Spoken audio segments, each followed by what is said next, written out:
서울대 치대 출신의 치과의사 배남준 장로님이 증언하는 신비로운 천국 이야기. 과학 속에서 만난 하나님을 한번 만나보세요.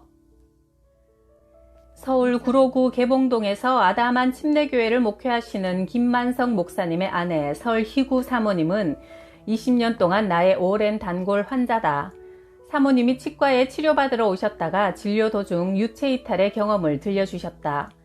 1974년 추석 전날 용산역 압사 참사 사건이 신문에 대서특필되었다. 많은 귀향객들이 한꺼번에 계단을 내려오다가 넘어지면서 4명이 죽고 46명이 다친 대형 사고였다. 그 사망자 명단에 설희구 사모님의 이름도 실려 있었다. 사모님의 나이 17세 때 사람들에게 깔려 의식을 잃는 순간 그녀의 영혼은 어두운 공간 속을 빠르게 통과하고 있었다. 한참을 그렇게 가다가 언니의 울음소리가 아련히 들려오더니 그 소리는 점점 더 커지고 그녀의 영혼은 갑자기 환한 곳으로 나왔는데 그곳이 병실이었다. 그녀의 영혼이 방 한 구석에서 바라보니 자신은 상의를 완전히 벗고 누워있고 남자 의사가 열심히 가슴을 누르고 있었으며 언니는 옆에서 슬프게 울고 있었다. 그녀는 왜 내가 저렇게 옷을 벗고 있지? 창피하다고 생각하는 순간 다시 자신의 육체 속으로 돌아와 눈을 뜨게 되었다. 그때가 새벽 5시였고 사고는 전날 밤 9시에 일어났으니 8시간을 그렇게 죽어 있었다. 그 후 그녀는 어렸을 적 주일학교에 몇 번 나갔던 기억을 되살려 스스로 교회에 나와서 신앙생활을 열심히 하기 시작했고 오늘날 목사의 아내가 되었다. 이충욱 목사는 카투사 출신으로 1966년 3월부터 7년간 베트남에서 근무했다. 69년 8월 그는 담석증으로 심한 복통이 생겨 진찰을 받은 결과 수술해야 한다는 통보를 받았다. 수술 전날 그는 공포심에 교회를 찾아 눈물로 기도하며 살려만 주시면 온 일생을 하나님을 위해 바치겠노라 서원 기도를 했다. 이동 후송병원에서 미국 군의관 어거스틴 대위의 집도로 수술이 진행되었고 야전병원이라 모든 시설과 피도 부족한 상태였다. 9시간이나 걸리는 대수술 후 수술 경과는 매우 좋지 않았다. 그의 맥박은 점점 약해지고 호흡이 완전히 끊겼다고 판단되었다. 군의관과 리즈 간호장교는 그의 죽음을 애처롭게 바라보았다. 미모의 리즈 중위는 평소에 그와 농담도 자주 하며 가까이 지냈기에 유망한 한 젊은이의 죽음이 너무나 안타까웠다. 진실한 크리스찬인 그녀는 하나님께 기도하기 시작했다. 1시간이 흘렀다. 이제는 소생의 가망이 전혀 없었다. 시체는 냉동 영안실로 옮겨질 찰나였다. 리즈 간호장교의 눈물이 이충웅의 이마 위에 똑똑 떨어졌다. 그 순간 환자는 눈을 떴고 자신의 얼굴 위에서 울고 있는 리즈 중위를 볼 수 있었다. 기적이었다. 간절한 눈물의 기도가 죽어가는 한 생명을 다시 살려놓은 것이다. 그의 영혼은 맥박이 끊어지는 순간 육체에서 빠져나와 하늘 위를 빠른 속도로 솟구치고 있었다. 그의 양쪽 옆에는 천사 같은 존재가 안내하고 있었다. 그는 밝은 빛 속으로 신속히 전진해 나갔다. 빛이 너무 밝아 감히 앞을 바라볼 수가 없었다. 아름답고 황홀한 빛 속의 여행이었다. 그는 자신이 전혀 다른 새로운 존재가 되었음을 인식하면서 세상에서 몰랐던 깊은 평안과 기쁨으로 충만해 있었다. 하늘 속에서 아름다운 음악이 들려왔다. 한참을 그렇게 나아가다가 갑자기 어두운 벽을 만나 그의 영혼이 순식간에 아래로 떨어지기 시작했다. 빠져나갔던 그의 영혼이 다시 육체 속으로 돌아오는 순간이었다. 죽음 직전에 하늘의 영광을 몸소 체험하며 다시 살아난 그는 목사가 되었다. 김포 운양교회 김소환 목사님께서 치료를 받으러 치과에 오셨다. 김 목사님은 미국 퓰러 신학대학교 목회학 박사시며 성결대학 교수로도 오랫동안 재직하셨고 나의 30년 된 존경하는 단골 환자다. 치료가 끝난 후 놀라운 간증을 들려주셨다. 임사체험의 얘기다. 임사체험이란 의학적으로 거의 죽음의 경지에서 영혼이 저 세상을 보고 온 경험담이다. 김소환 목사는 2006년 6월 20일 신촌 세브란스 병원에서 심장 수술을 받고 중환자실에서 4일간 혼수 상태에 빠져 있었다. 그의 영혼이 육체에서 이탈해 캄캄한 터널 속으로 한참 빨려 들어갔는데 자신의 일생에 일어났던 죄의 모든 영상이 빠르게 지나갔다. 법정에 서 있는 심정이었다. 그때 검은 망토를 입은 건장한 청년 4명이 달려들어 김 목사를 결박했다. 그들에게 대항했으나 역부족이었다. 그들은 김 목사를 모세에게 끌고 와서 살아온 과거를 저울 때에 달아보자고 했다. 김 목사는 나의 죄를 사하신 예수를 소리쳐 부르짖었다. 그때 눈부시게 찬란한 광채로 오신 주님이 그를 구원해 주셨다. 그리고 천사들과 함께 아름다운 동산에 피어있는 온갖 꽃들과 그 사이에서 노니는 동물들을 보여주셨다. 예수님은 너의 죄는 이미 사함받아 해방되었으니 평안하라. 너는 이 세상에서 나의 증인이 되라고 하시면서 성 밖으로 인도하시고 다시 보내주셨다고 한다. 미국의 모리스 롤링스 박사는 심장병 전문 의사로 인공소생술의 권위자다. 그는 미국의 34대 대통령 아이젠하워의 주치의였다. 그는 죽음이란 고통이 없는 소멸이라고 생각해왔다. 그러다가 1977년 그의 환자가 심장마비로 죽어 있다가 다시 살아나서는 지옥에 다녀왔다고 호소하는 이야기를 들었다. 그 후 많은 환자들이 임상적으로 죽었다가 살아난 뒤에 한결같이 죽음 뒤에 다른 삶이 있었다, 천국이 있고 지옥이 있다고 증언하자 롤링스 박사는 이에 대한 자료를 수집하며 연구하는 과정에 그의 인생관이 바뀌었고 마침내 진실한 그리스도인으로 변했다. 그리고 사후의 세계란 책을 저술하여 세계적으로 큰 화제를 불러일으켰다. 그 책 속에 나오는 어느 환자의 고백이다. 나는 내 몸에서 먼저 머리가 서서히 빠져나온 뒤 방 한구석으로 둥둥 떠갔다. 아내가 울고 있어 내 쪽을 쳐다보게 하려고 내가 괜찮다는 것을 보여주려고 했지만 그녀는 나를 보지 못했다. 나는 나를 진료하고 있던 의사를 지나쳐 내 몸을 위에서 내려다보았다. 내 얼굴은 온통 불에 타서 화상을 입어 껍질이 벗겨져 내리고 있었다. 의사는 기계가 400까지 작동하는가 묻더니 기계에 연결된 2개의 금속판을 내 가슴에 부착했다. 나는 내 육체가 펄쩍 뛰어오르는 것을 보았다. 그때 내가 몸속에 다시 들어와 있음을 알았는데 마치 당나귀가 가슴을 걷어찬 것 같은 통증을 느꼈다. 사람이 한 번 죽는 것은 하나님이 정하신 일이요 그 후에는 심판이 있다고 히브리서 9장 27절은 말씀한다. 사람은 영과 혼과 육체로 구성되어 영은 창조주 하나님을 의식하고 혼은 자아를 의식하며 육체는 오감각을 지니고 세상을 느끼며 살게 되어 있다. 마태복음에서 예수님은 천국이란 말을 32회 언급하시고 지옥은 7회를 말씀하셨다.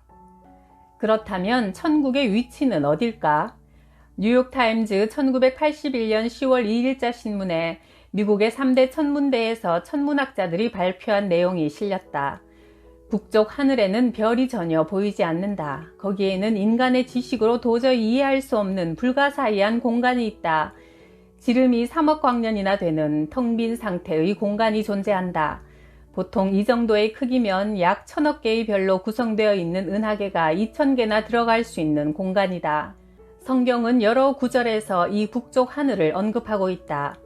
하나님이 북쪽 하늘을 허공에 펼쳐 놓으시고 욥기 26장 7절 내가 가장 높은 하늘로 올라가겠다. 별들보다 더 높은 곳에 나의 보좌를 두고 저 멀리 북쪽 끝에 있는 산 위에 신들이 모여있는 그 산 위에 저 구름 위에 자리 잡고 앉으리라. 이사야 14장 13절 나는 하나님이 하늘을 열어 보여주신 환상을 보았다. 북쪽에서 큰 구름이 밀려오고 그 구름 둘레에서 빛나는 금과 같은 광채가 나고 그 광채 한가운데서 네 생물의 형상이 나타나니 사람의 모습과 같더라. 에스겔 1장 1절에서 5절 오늘날 일부 크리스천 과학자들은 이 우주의 빈 공간이 천국으로 통하는 길이라 믿고 있다. 예수님이 오시기 전 800여 년경 이스라엘의 능력의 예언자였던 엘리야도 죽음 없이 바로 회오리 바람 속에 하늘에서 보낸 불마차를 타고 이 길로 승천하였다. 열왕기하 2장 11절 천국을 다녀온 많은 사람들이 그들의 영혼이 실제로 지구를 벗어나 북극 위에 텅 빈 천국의 통로를 따라 하늘로 여행했다는 공통적인 간증을 하고 있다. 천국은 지구 북쪽 하늘 너머에 열린 또 하나의 새로운 고차원의 세계이며 분명한 장소임에 틀림없다. 다만 과학의 지식으로는 결코 알 수 없는 신비의 영역인 것이다. 2003년 2월 소망교회 수양관에서 3일간 군선교회 수련회에 참석했다. 둘째 날 강사로 사랑의 교회 음악 담당 박희봉 목사님이 강단에 섰다. 목사님이 이런 간증을 하셨다. 남미에 선교사로 계실 때 치아가 좋지 않아 늘 자신의 치아 건강을 위해 기도했는데 어느 날 거울로 입속을 들여다보다가 깜짝 놀랐단다. 위턱 오른쪽 어금니에 예전에 치과에서 치료받은 아말감이 놀랍게도 금으로 변해 있었다. 아말감의 주성분은 69%가 은이다. 그러니까 은이 금으로 변했다는 것이다. 치과 의사로서 이 사실을 어떻게 믿을 수 있단 말인가. 그렇다고 목사님이 괜한 거짓말을 할 이유도 없다. 강의가 끝나고 목사님을 쫓아나갔다. 목사님은 차에 시동을 걸고 출발하려는 순간이었다. 목사님, 제가 치과 의사입니다. 아말감이 금봉으로 변했다는 것을 확인하고 싶습니다. 목사님은 내가 치과 의사라는 말에 빙그레 웃으시며 입을 쫙 크게 벌리셨다. 나는 고개를 불쑥 들이밀어 목사님의 입속을 재빨리 살펴보았다. 원래 입속은 어두워서 밝은 불빛 아래가 아니면 잘 보이지 않는다. 그런데 목사님의 입속을 한 줄기 빛이 환히 비추고 있었다. 나는 확실히 보았다. 위턱 우측 제2대구치에 인내의 금봉이 반짝이고 있었다. 이전에 치료실에서 어느 자매가 내게 진지하게 물어본 적이 있다. 선생님, 얼마 전 부흥회에서 있었던 일인데요. 치과에서 치료받은 아말감이 금으로 변한 간증이 있었어요. 정말일까요? 그런 유언비어들 제발 믿지 말아요. 은이 어떻게 금으로 변할 수 있어요? 나는 강하게 부정했었다. 아말감은 은 69%, 주석 27%, 구리 4%로 되어 있다. 그런데 어떻게 금으로 변할 수 있단 말인가? 아말감은 약물에 의해 세월이 지나면 보통 새까맣게 색이 변한다. 나는 신앙인이지만 의사요 과학도다. 금은 녹슬지도 않고 불 속에서 타지도 않는다. 세상의 모든 금속 중에서 인체에 가장 해가 없는 금속이므로 치과에서 잇몸의 염증을 예방하기 위해 금을 사용한다. 금은 신비한 금속이다. 박희봉 목사님의 인내의 금봉을 확인한 후 나는 은이 금으로 변한 기적을 그대로 믿었다. 그리고 태초에 하나님이 천지를 창조하시니라는 말씀은 믿으면서 그에 비해 별것도 아닌 사소한 기적을 믿지 않았던 것을 회개했다. 물로 포도주를 만드신 하나님은 필요하다면 은을 금으로 바꾸는 것쯤은 일도 아닐 것이다. 물이 포도주로 변하면 물질의 분자식이 바뀐 화학적 변화다. 마찬가지로 아말감, 은이 금으로 변한 것도 역시 화학적 변화다. 이 세상과 천국의 아름다움과 가치의 차이가 바로 물과 포도주의 차이, 은과 금의 차이가 아닐까? 예수께서 이 첫 표적을 갈릴리 가나에서 행하여 그 영광을 나타내시니 제자들이 그를 믿으니라. 요한복음 2장 11절. 나는 서울대 치과대학을 졸업하고 수도 육군병원에서 군의관 생활을 했다. 수도 육군병원 치과부의 구강외과 분야는 풍부한 현장 경험으로 서울대학보다 앞서 독보적인 경지를 개척하고 있었다. 전 후방에서 얼굴을 다치는 총기 사고 응급 환자가 자주 실려왔기 때문이다. 치과 진료부장 대령은 대통령 주치의였다. 어느 날 박정희 대통령께서 오셔서 진료를 받으셨다. 인레이 금봉을 경화하기 위해 서랍자를 입에 꽉 물고 있을 때 대통령은 무료함을 달래기 위해 한국일보를 펴들었다. 처음 시선이 닿은 곳은 향토 예비군에 관한 톱 기사였다. 대통령은 곧 정치 기사를 피하여 다른 면을 열었다. 미스코리아 사진이 화려하게 눈에 들어왔다. 그분의 시선은 입속에서 금봉이 굳는 10분 동안 그곳을 줄곧 흥미롭게 응시하고 있었다. 기공실로 올라온 박 대통령의 구강을 보니 한 개의 결손 치아도 없었다. 치아가 매우 튼튼하고 강했다. 박정희 대통령 하면 바늘과 실처럼 연상되는 영부인 유경수 여사를 잊을 수 없다. 육여사 저격 사건 비극의 현장에서 있었던 작은 비화를 나는 탁금선 권사님에게 전해 들었다. 탁 권사님은 1975년 어느 날 치과 진료를 받으러 오셔서 알게 되었다.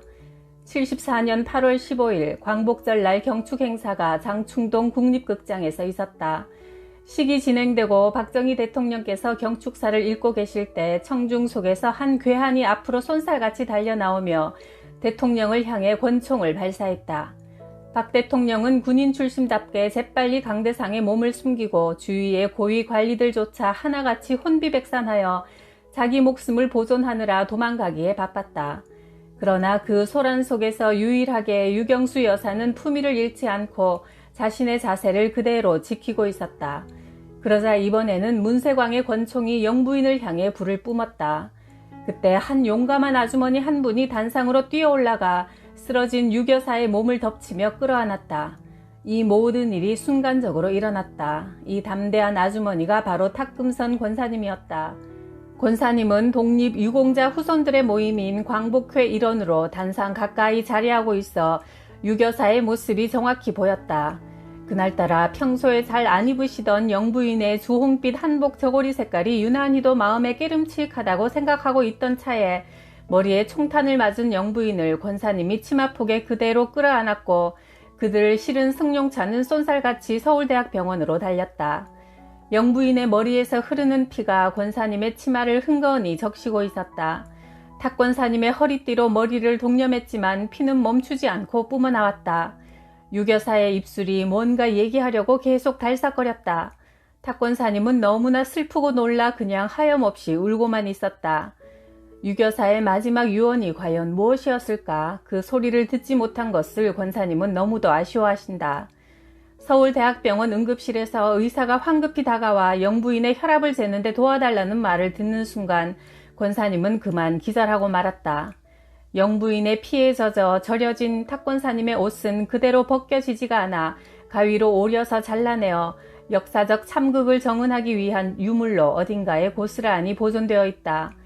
당시 탁 권사님은 여고생 딸과 정부의 보조연금으로 어렵게 살고 있었다. 그분의 구강 상태는 틀니를 해야 할 정도로 많은 보철 치료가 필요했다. 나는 재료비만 받고 기쁜 마음으로 치료해드렸다. 사건 후 8.15 광복절 날이 오면 박근혜 영예가 어머니 생각에 탁 권사님을 청와대에 늘 초대하곤 했었다. 지금 탁 권사님은 수원 보훈 양로원에 계시며 늘 나라와 민족을 위해 기도에 힘쓰고 있다.